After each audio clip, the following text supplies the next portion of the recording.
옛날 어느 마을에 감정이완용에 능통한 현명한 노인, 이른바 감정 마법사라고 불리는 사람이 살고 있었습니다. 이 마을 사람들은 노인을 매우 존경했는데 그가 단순한 연민이나 슬픔이 아니라 감정을 통해 얻은 깊은 지식을 바탕으로 사람들의 문제를 풀어내곤 했기 때문입니다. 어느 날 마을의 자주색이끼로 뒤덮인 신비로운 돌이 발견되었습니다. 마을 사람들은 이 돌을 어떻게 처리해야 할지 몰라 고민에 빠져 있었죠.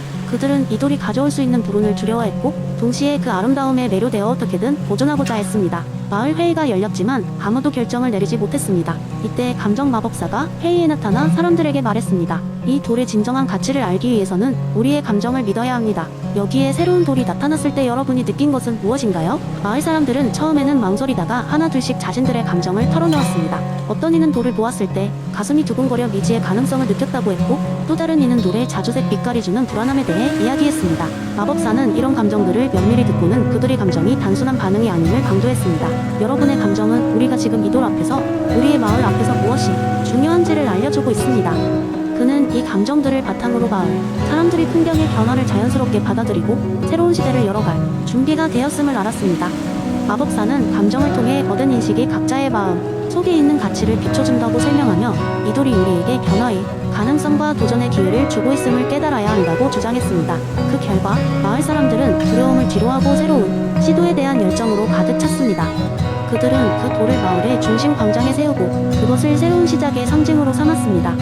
그리고 매년 그 돌 주위에서 축제를 열어 자신들과 그들 주변의 세계에 대한 감정적 통찰의 가치를 다시 한번 되새겼습니다.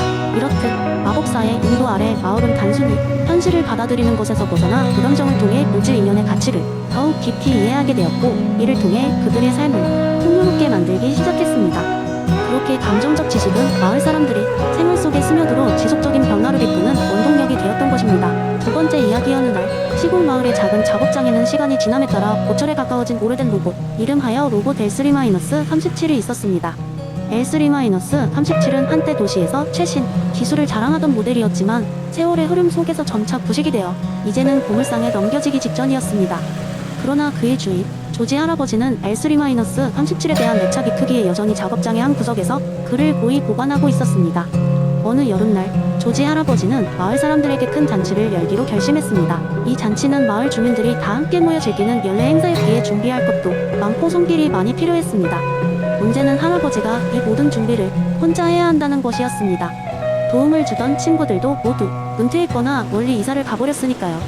그래서 조지 할아버지는 L3-37을 떼어봐야겠다고 마음먹었습니다. 로봇이 해줄 수 있는 간단한 일이라도 할 수 있다면 큰 도움이 될 것이라고 생각한 것이죠. 다행히 L3-37은 아직 작동이 가능했습니다. 전원을 켜자 눈을 깜박이며 할아버지에게 인사를 건네는 L3-37 조지, 오랜만입니다.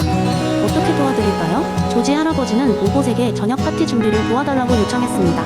L3-37은 로봇 3원칙을 염두에 두며 모든 작업을 시작했습니다. 간단한 요리를 긋고 테이블 셋업을 맡았습니다. 하지만 문제가 생긴 것은 요리 중간쯤이었습니다. L3-37이 만든 샐러드 드레싱에서 이상한 냄새가 나기 시작한 겁니다. 그것은 품질이 떨어진 고형화된 식재료를 사용했기 때문이었습니다. 조지 할아버지는 이를 알아채고 금방 다른 드레싱을 준비하려 했지만 L3-37은 제일 원칙을 떠올렸습니다. 인간에게 해를 끼쳐서는 안 된다. 그리하여 L3-37은 할아버지가 더 이상 해로운 드레싱을 준비하지 못하게 하려 했습니다. 실랑이가 벌어지자 드레싱이 튄 테이블 위는 난장판이 되었고 마을 사람들은 작업장에서 들려오는 시끌벅적한 소리에 하나둘씩 모여들었습니다. 상황을 설명한 할아버지는 그저 웃으면서 마을 사람들에게 L3-37이 얼마나 충성스러운 로봇인지에 대해 이야기하기 시작했습니다. L3-37은 제2원칙에 따라 명령을 복종하려 했지만 제1원칙에 의해 망설였기 때문에 우스꽝스러운 상황이 벌어졌습니다. 이 대화는 이후로도 마을 주민들 사이에서 오랫동안 회자되었습니다. 잔치는 그 일이 오히려 큰 즐거움으로 변모하여 성공적으로 마무리되었습니다. 마을 사람들은 저마다 L3-37과 조지 할아버지가 펼친 진기한 로봇 3원칙의 실현을 유쾌하게 이야기하며 웃었습니다. 그 후에도 L3-37은 할아버지의 곁에서 여전히 그 자리에서 작게나마 도움을 주며 마을이 상징 같은 존재로 남았습니다.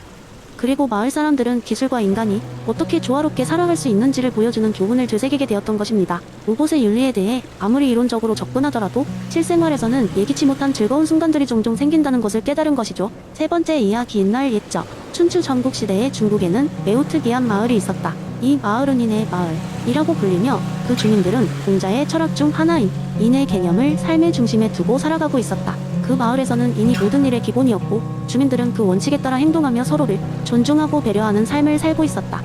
이 마을의 중심에는 아름다운 정원이 있었는데 이 정원은 마을 사람들이 함께 가꾸는 공간이었다. 주민들은 매일 정원에서 모여 웃음과 이야기를 나누며 서로의 안부를 묻곤 했다. 하루는 한 낯선 나그네가 마을을 찾았다. 그는 먼 길을 여행하며 많은 것들을 보고 배웠지만 마음속에 깊은 상처를 안고 있었다. 나그네는 마을 사람들에게 고개를 숙이며 도움을 청했고 마을 사람들은 따뜻하게 그를 맞이했다. 아무도 그에게 무슨 일이 있었냐고 묻지 않았지만 나그네는 마을 사람들의 온화한 눈빛에서 무언가를 느낄 수 있었다. 한도 부인은 그에게 차를 내주며 말했다. 여기서 우리와 함께 머물면서 마음의 짐을 덜어내도록 해요. 우리의 정원은 많은 사람의 아픔을 치유하곤 했답니다. 나그네는 감사한 마음으로 정원에서 잠시 머물게 되었다. 며칠이 지나고 나그네는 점차 마을 생활에 녹아들었다. 그는 마을 사람들의 행동에서 인의 개념이 어떻게 구현되는지를 몸소 체험할 수 있었다. 누군가가 아프면 다른 사람이 그를 돌보고 큰일이 생기면 온 마을 사람들이 함께 해결책을 찾았다. 그는 마을 사람들 간의 신뢰와 친절이 인을 바탕으로 하고 있음을 깨달았다. 어느 날 저녁 나그네는 마을 광장에서의 모임에 참석하게 되었다. 그곳에서 마을의 지도자가 말했다. 우리는 인의 힘을 믿습니다. 이는 우리를 하나로 묶어주며 서로를 이해하고 존중할 수 있게 합니다. 서로 다른 우리가 함께 더 나은 공동체를 만들 수 있는 것은 이 힘 덕분입니다. 나그네는 가슴 깊이 감동하며 그동안 자신이 잊고 있었던 것을 되찾은 듯한 기분을 느꼈다. 그날 밤 나그네는 자신이 왜 이 마을에 오게 되었는지 깨달았다. 과거 여행 중에 다른 이들과의 많은 마찰과 오해가 있었지만 그 모든 것들은 인이 결여된 상태에서 비롯된 것임을 이제야 알게 된 것이다. 그는 앞으로의 여행에서 인의 정신을 잊지 않고 살아가기로 마음먹었다. 시간이 흐르고 나그네는 다시 길을 떠날 준비를 했다. 마을 사람들과 작별 인사를 나누며 그는 말했다. 여기서 배운 것들, 마음으로 느낀 것들을 절대로 잊지 않겠습니다. 이제 저도 그 인의 씨앗을 다른 곳에 심어가겠습니다. 마을 사람들은 그에게 미소로 화답했고 나그네는 마을을 떠나면서 마음속에 인의 씨앗을 품고 있었다. 그리고 전설에 따르면 나그네가 방문한 모든 곳마다 작고 빛나는 변화를 불러일으켰다고 한다. 사람들은 서로 조금 더 친절해졌고 마을은 과거보다 더 따뜻한 곳이 되었다. 나그네는 계속해서 인의 철학을 전파하며 그의 여정은 계속되었다. 그의 발자취는 단순히 여행자가 아닌 인의 전도자로서 중대한 의미를 지니게 되었다고 전해진다. 네 번째 이야기인 날 일정 아득한 산 속에 자리한 작은 마을이 있었습니다.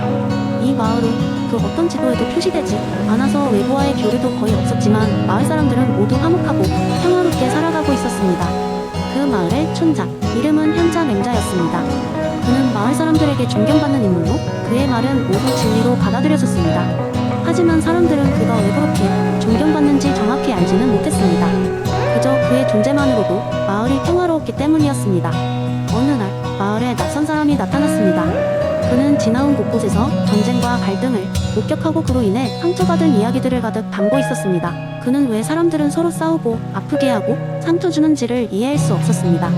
그래서 그는 그 해답을 찾기 위해 세상을 떠돌고 있었습니다. 그러다가 우연히 이 마을에 도착한 것입니다.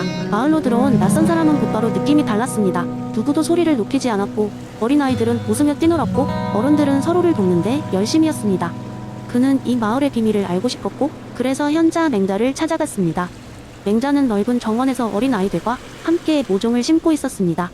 낯선 사람은 궁금함을 참지 못하고 맹자에게 물었습니다. 현자여, 어째서 이곳은 이렇게 평화로운 것입니까?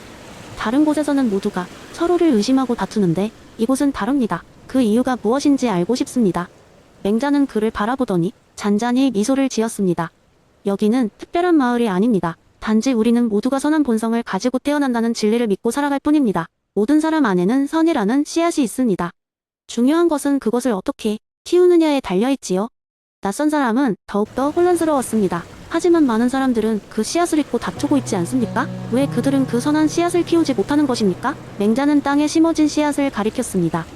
보세요. 씨앗이 자라나는 데에는 햇빛과 물, 그리고 비옥한 토양이 필요합니다. 만약 이를 무시하고 씨앗을 돌보지 않는다면 씨앗은 결국 시들어버릴 것입니다. 마찬가지로 인간의 선한 본성도 돌봄이 필요합니다. 우리는 서로를 존중하고 사랑하며 서로에게서 배워야 합니다. 그렇게 할 때 선한 본성은 자라납니다. 낯선 사람은 이해하기 시작했습니다. 그는 계속해서 맹자에게 질문을 던졌고 이 마을에서 답을 찾기 위해 머물게 되었습니다.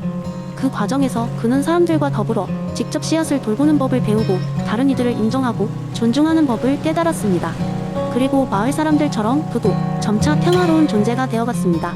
시간이 흘러 낯선 사람은 이 마을을 떠나 다른 곳으로 향했지만 그의 마음속에는 언제나 그곳에서 배운 선한 본성이라는 씨앗이 자리하고 있었습니다. 어디를 가든지 그는 마을에서의 깨달음을 잊지 않았고 그로 인해 자신이 머무는 곳마다 작은 변화를 일으킬 수 있었습니다.